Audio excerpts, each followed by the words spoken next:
Pastinya Anda semua nggak mau dong ketinggalan informasi dari kita, makanya jangan lupa subscribe official iNews Channel dan klik tombol lonceng yang tertera di layar Anda, supaya kita lebih semangat memberikan informasi kepada Anda. Pemirsa, kejujuran riwayat serta status kesehatan pasien di tengah pandemi COVID-19 ini menjadi penting terutama bagi tenaga medis termasuk dokter. Pasalnya, tak sedikit dari mereka yang ikut terinfeksi COVID-19 akibat pasien tidak memberitahu riwayat kesehatannya. Di tengah pandemi corona, tugas berat kini berada di pundak para dokter, perawat, dan petugas medis lainnya.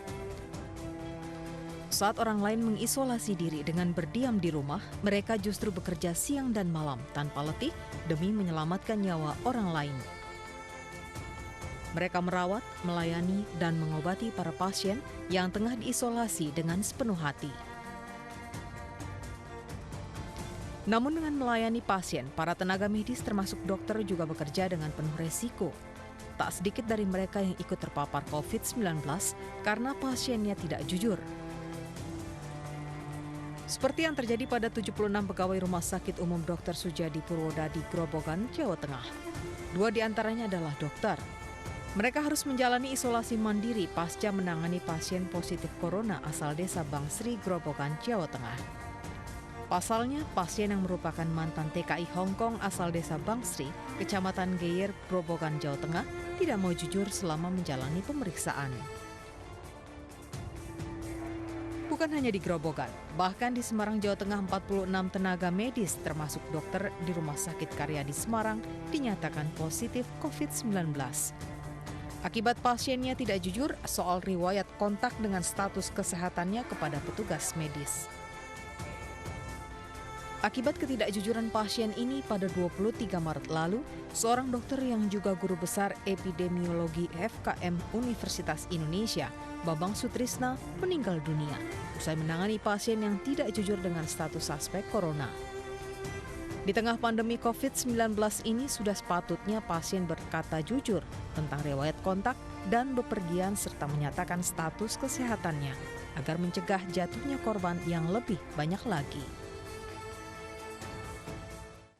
Pemirsa, seberapa penting kejujuran pasien untuk terbuka soal riwayat serta status kesehatannya? Kita akan menanyakan langsung kepada Dr. Leonita Triwahyuni, anak dari dokter yang meninggal akibat virus corona, serta ada pasien sembuh corona Yudi Adiatna.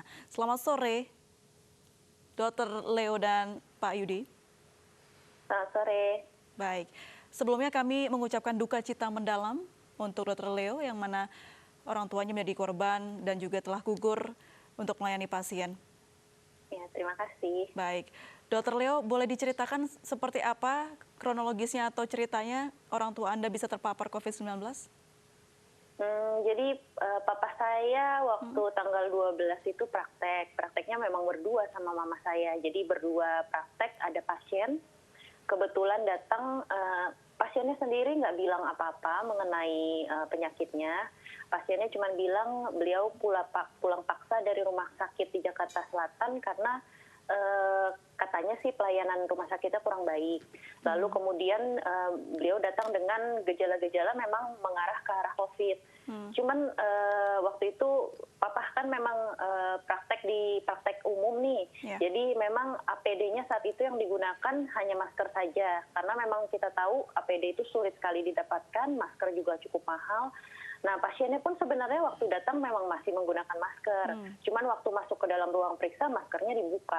Jadi memang kesadaran penggunaan masker saat itu memang belum seheboh sekarang gitu. Jadi ya mungkin saat itu papa tertular. Baik, dari sejak pasien datang dan akhirnya orang tua Anda mengalami gejala COVID-19, berapa lama jaraknya, dokter? Kurang lebih 5 hari. 5 hari begitu ya? Dan sudah confirm kalau tertular dari pasien tersebut? Sampai sekarang kita nggak tahu status pasien tersebut apa dan tidak ada tracing ke pasien itu juga. Karena pasiennya datang ke tempat praktek sebanyak 3 kali dan sampai sekarang kita tahu akses untuk swab dan akses untuk rapid test memang masih agak susah. Jadi ya sampai sekarang ketika pasiennya datang 3 kali, habis itu sudah merasa sehat, ya pasiennya sudah nggak kembali lagi. Jadi sampai sekarang juga kita nggak tahu pasien itu statusnya apa, COVID positif atau tidak. Baik, Dr. Leo, meskipun orang tua Anda meninggal karena tugas begitu. Anda sendiri juga dokter, tapi dokter juga manusia. Apa yang Anda rasakan ketika Anda kehilangan keluarga karena COVID ini?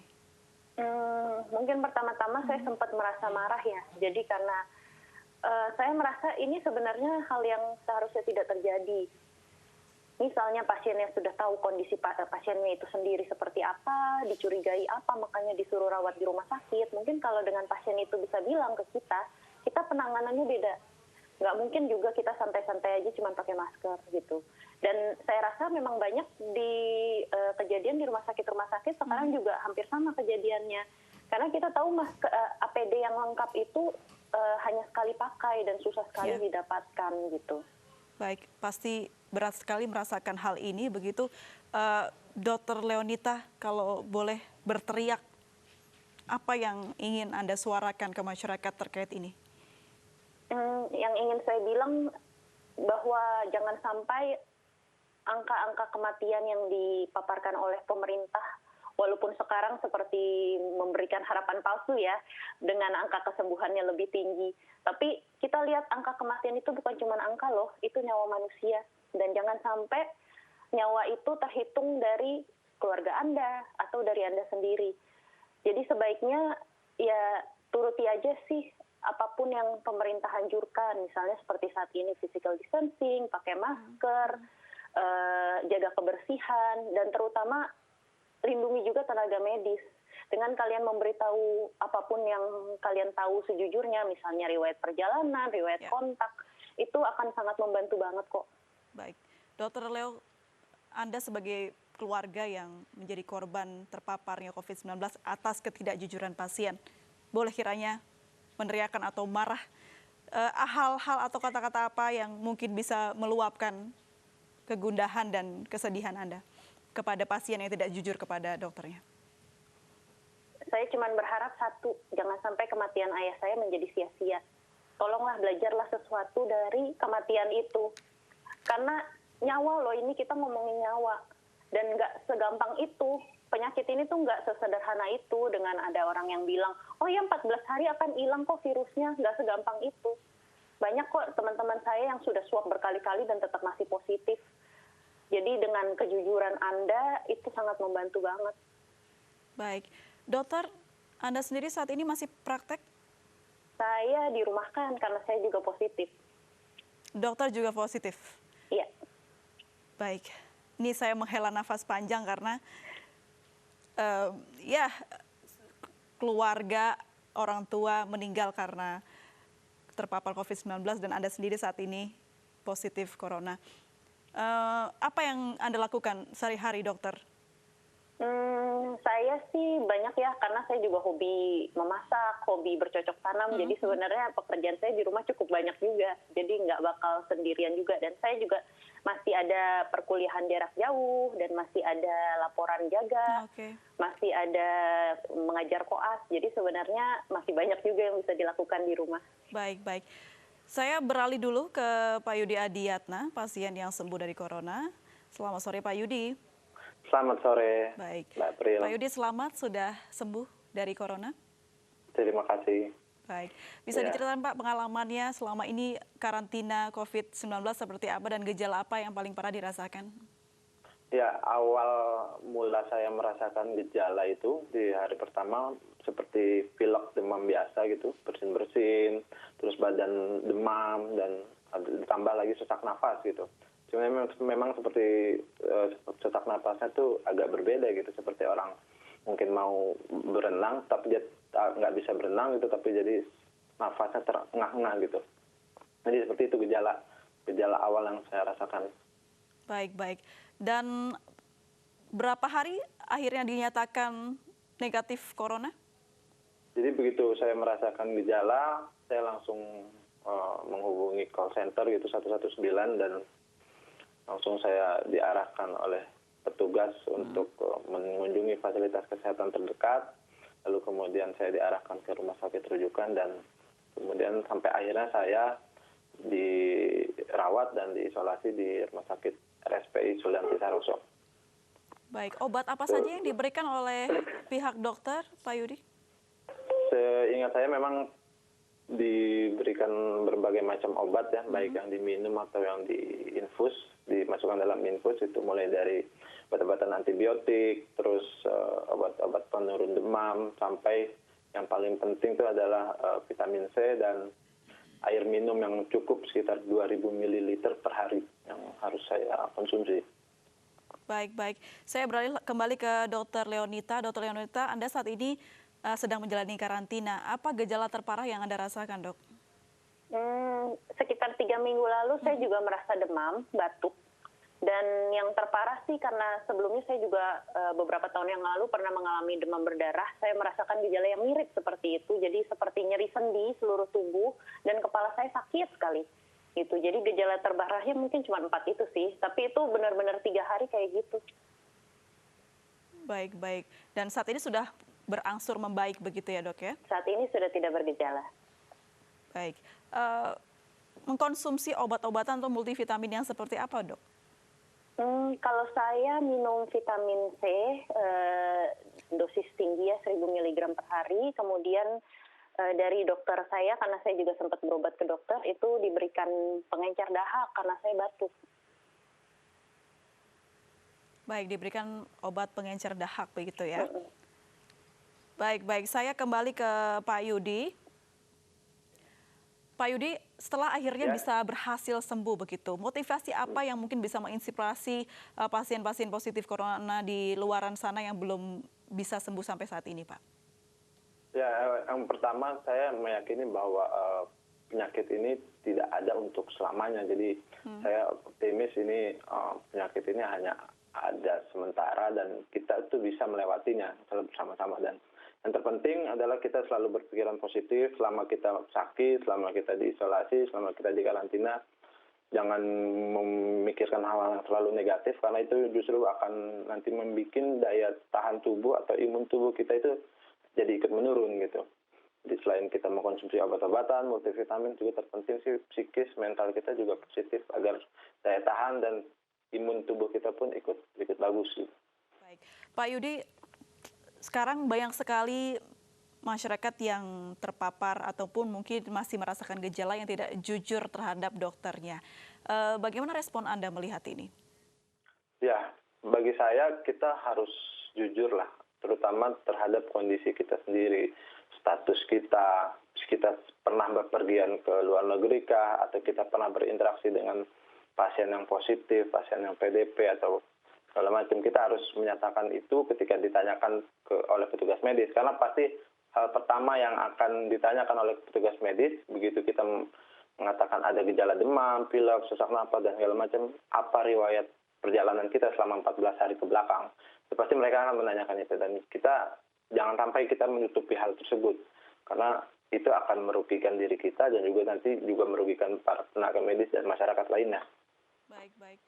Saya beralih lagi ke Dr. Leonita. Dr. Leonita, kemungkinan besar Anda tertular akibat adanya pasien yang juga mengakibatkan orang tua Anda hingga meninggal dunia begitu. Adakah perasaan marah? Perasaan itu sih mungkin udah lewat ya.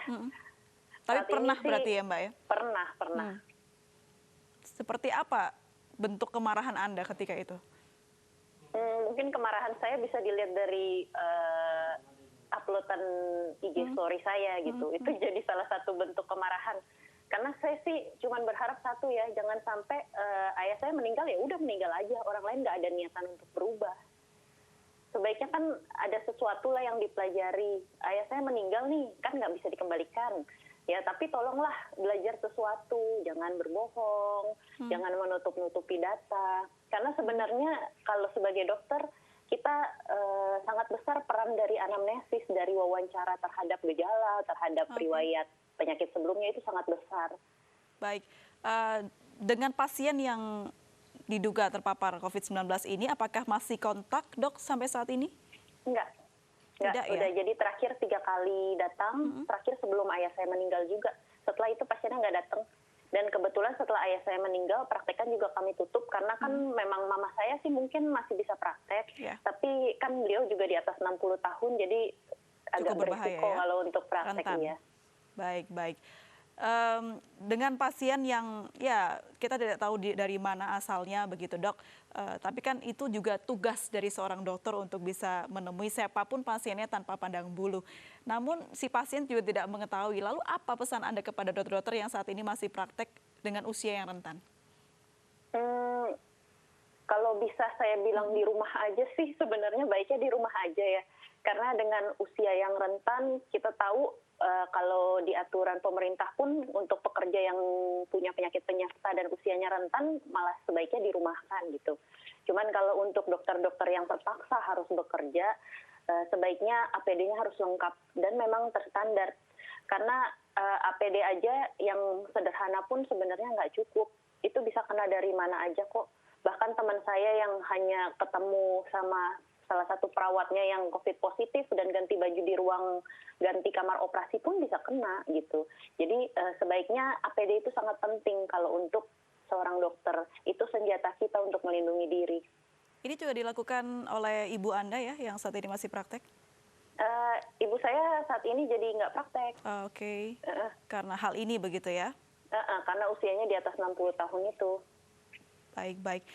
Saya beralih ke Pak Yudi kembali. Pak Yudi, adanya pasien yang tidak jujur dan juga pasien yang mengakibatkan tenaga medis yang meninggal dunia. Mungkin apa saran Anda yang mungkin bisa diaplikasikan untuk konsultasi terhadap dokter dan juga pasien? Ya, terutama untuk pasien ya, penting sebenarnya kita jujur terhadap kondisi sendiri karena dengan kita jujur dengan kondisi diri kita sendiri, nanti kan dokter, tenaga medis itu kan bisa memberikan diagnosa, berikan perawatan, berikan penanganan yang tepat terhadap gejala-gejala yang kita alami. Kalau kita tidak jujur dengan kondisi diri kita, nanti dokter mendiagnosa lain dan dokter memberi treatment lain, nanti khawatir justru akan berdampak buruk bagi kita. Bukan hanya di diri kita, juga bagi para tenaga medis, dokter yang ikut merawat, dan juga bahkan masyarakat atau keluarga di lingkungan kita sendiri gitu. Jadi jangan sampai diri kita tidak sudah misalkan kita terpapar COVID, justru kita malah menjadi penular atau terhadap orang lain gitu. Baik, Mas Yudi, saat ini kegiatan Anda apa Mas untuk setelah sembuh dan menghindari tertular kembali oleh COVID-19? Ya, yang terpenting adalah setelah sembuh saya jadi lebih disiplin dan lebih higienis gitulah, misalkan dengan selalu menggunakan masker, selalu mencuci tangan dan juga menghindari tempat-tempat atau misalnya kerumunan-kerumunan yang banyak orang itu. Terutama selalu gunakan masker di rumah aja dan selalu cuci tangan setiap habis kegiatan ataupun hendak makan. Baik. Kalau tadi kita bisa kutip dari pesan dari Mas Yudi terkait bagaimana kita harus jujur kepada pasien, Dr. Leonita, saat ini banyak sekali fasilitas yang bisa digunakan begitu, seperti konsultasi secara digital. Apakah ini bisa mencari jalan keluar untuk bisa berkonsultasi antara pasien dan juga dokter agar lebih aman di pandemi ini? Sebenarnya sedikit banyak membantu ya. Jadi kalau konsultasi online itu pasti bisa mengarahkan lah pasiennya sebenarnya harus berbuat apa sih, apakah saya harus ke rumah sakit gitu. Itu cukup membantu. Tapi kalau untuk mendiagnosis tetap dokter harus melakukan pemeriksaan secara langsung. Itu cuma bisa membagi orang-orang ke dalam kategori-kategori, misalnya orang tanpa gejala, orang dalam pengawasan, atau pasien dalam pengawasan. Gitu. Baik, dokter, untuk pelajaran ke depannya, mungkin beberapa orang yang datang ke tempat praktek dokter tidak mengetahui dirinya sudah terpapar atau belum. Mungkin apa yang bisa dilakukan pasien ketika dia merasa bahwa sudah ada gejala dan langkah-langkah apa saja yang harus diambil begitu agar melindungi orang lain juga? Saat ini sebaiknya sih kita semua nih menganggap orang-orang yang misalnya sudah bergejala itu sebagai curiga COVID. Karena kita tahu gampang banget loh COVID ini menyebar. Jadi kita posisikan diri kita, misalnya kita bergejala, kita posisikan diri kita sebagai, oh jangan-jangan saya COVID. Dengan begitu kita lebih aware dan kita bisa melindungi orang lain. Misalnya kalau saya bertemu orang lain, saya setidaknya harus pakai masker. Dan kemudian saya juga menjaga kebersihan diri sendiri, memisahkan alat mandi, memisahkan alat makan saya dan baju saya dari orang lain. Nah, itu dengan itu sangat membantu banget. Baik. Jadi saat ini hanyalah bisa dianggap semuanya sudah terpapar COVID agar menjaga diri sendiri dan juga orang di sekitar kita. Terima kasih Dr. Leonita sudah berbagi bersama kami dan juga Mas Yudi sudah berbagi bersama kami.